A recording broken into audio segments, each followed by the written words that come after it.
آج انشاءاللہ ہم سورہ انعام آیت نمبر 99 سے آغاز کریں گے۔ پہلے تلاوت کریں گے، پھر اس کے بعد تفسیر انشاءاللہ اور ترجمہ بیان کریں گے۔ اعوذ باللہ من الشیطان الرجیم، بسم اللہ الرحمن الرحیم۔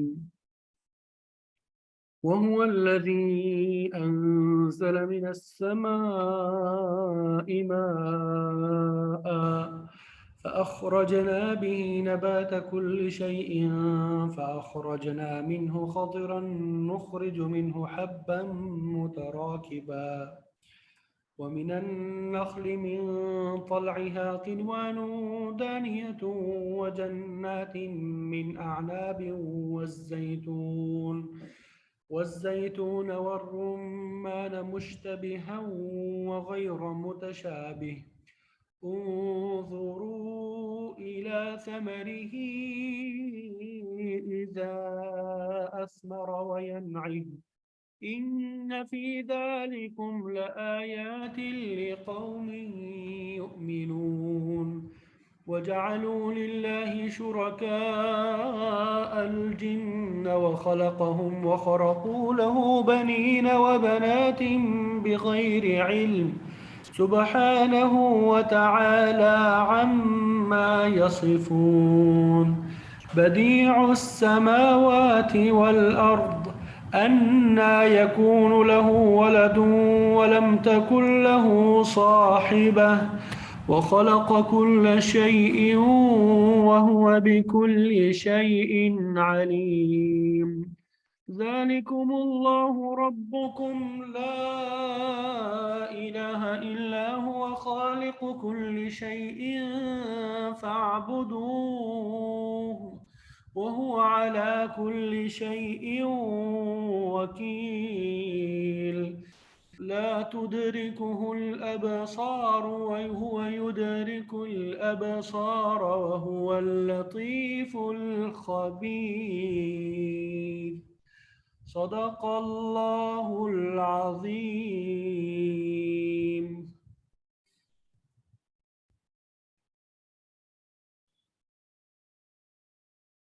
الحمدللہ، ابھی آپ کے سامنے سورہ انعام آیت نمبر 99 سے لے کے آیت نمبر 103 تک کی تلاوت کی سعادت حاصل ہوئی۔ اس کا ترجمہ کر لیتے ہیں۔ وہوا، اور وہی ذات ہے، الذی انزل، جس نے نازل کیا، من السماء، آسمان سے، ماء، پانی، فاخرجنا، پھر ہم نے نکالا، بھی، اس کے ذریعے، یعنی پانی کے ذریعے، نباتا، اگنے والی، نبات کا معنی کیا ہوتا ہے؟ اگنے والی، کل شیء، ہر چیز کو، اگنے والی ہر چیز کو پیدا کیا۔ فاخرجنا، پھر ہم نے نکالا، منہ، اس سے، خضرا، سبزہ، نخرج منہ، نخرج، ہم نکالتے ہیں، منہ، اس سے، حبا، دانے، متراکبہ، تہ درتے، ومن النخل، اور کھجور میں سے، من طلعها، اس کے گابے، قنوان، گچھے، دانیتن، جھکے ہوئے،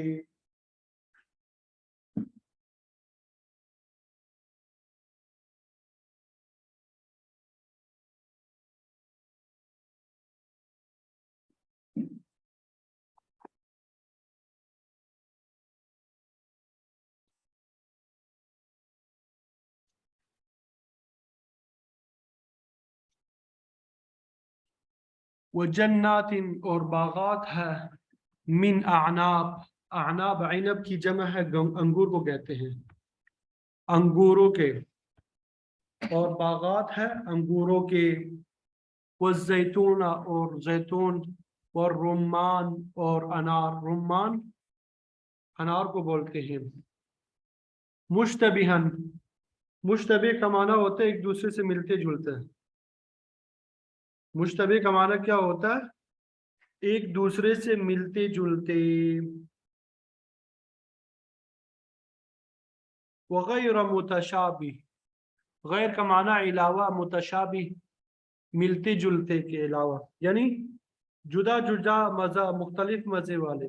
مشتبہان کا معنی کریں گے ہم شکل، ایک دوسرے کے مشابہ وغیرہ متشابہ، اور اس کا ترجمہ کریں گے ایک دوسرے سے مختلف، یعنی انظروا تم دیکھو الی ثمرہ اس کے پھل کی طرف، اذا اثمر جب وہ پھلے، جب وہ کیا کرے، پھل لے کر آ جائے، وینعی اور اس کے پکنے کی طرف دیکھو، وینعی اور اس کے پکنے کی طرف دیکھو، ان فی ذالکم بے شک ان تمام چیزوں میں تمہارے لیے لآیات البتہ نشانیاں ہے، لقوم ان لوگوں کے لیے یؤمنون جو ایمان لاتے ہیں، لقوم ان لوگوں کے لیے جو ایمان لاتے ہیں۔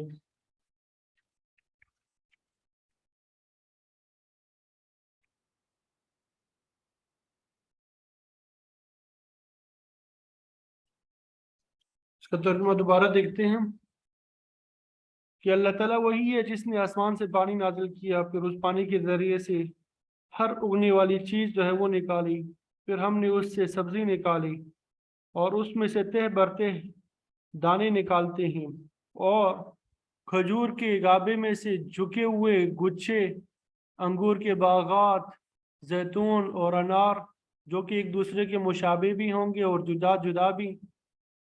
درخت کے پھل کو دیکھو جب وہ پھل لاتا ہے، اور اس کے پکنے کو بھی دیکھو، بے شک ان تمام باتوں میں ایمان لانے والوں کے لیے نشانیاں ہیں۔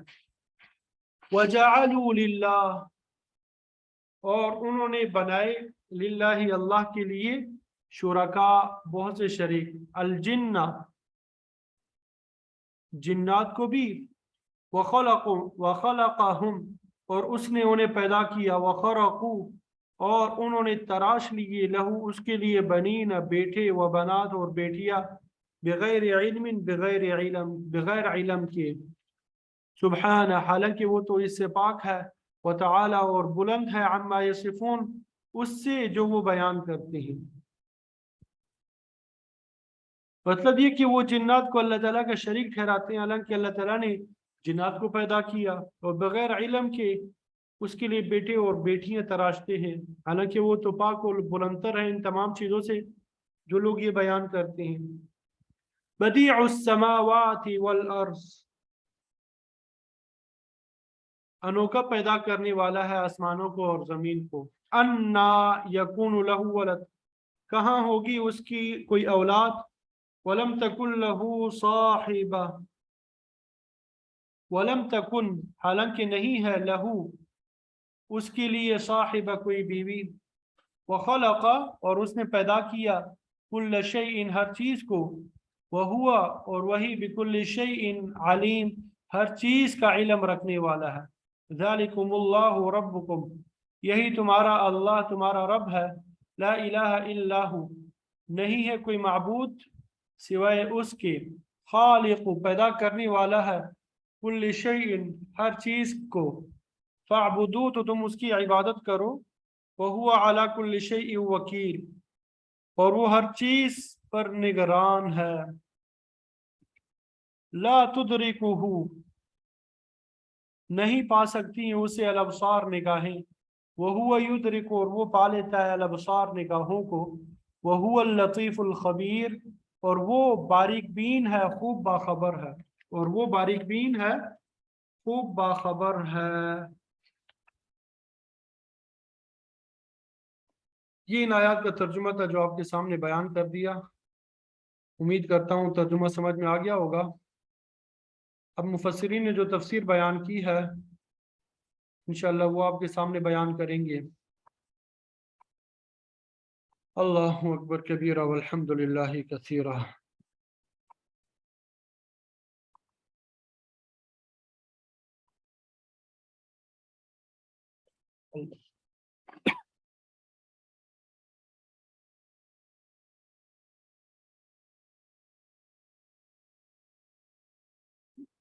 تو آج کی آیات میں اللہ تعالیٰ نے مزید عقلی دلائل جو ہے وہ بیان کیے کہ اللہ تعالیٰ نے انسان کو عقل جیسا عظیم جوہر عطا کیا،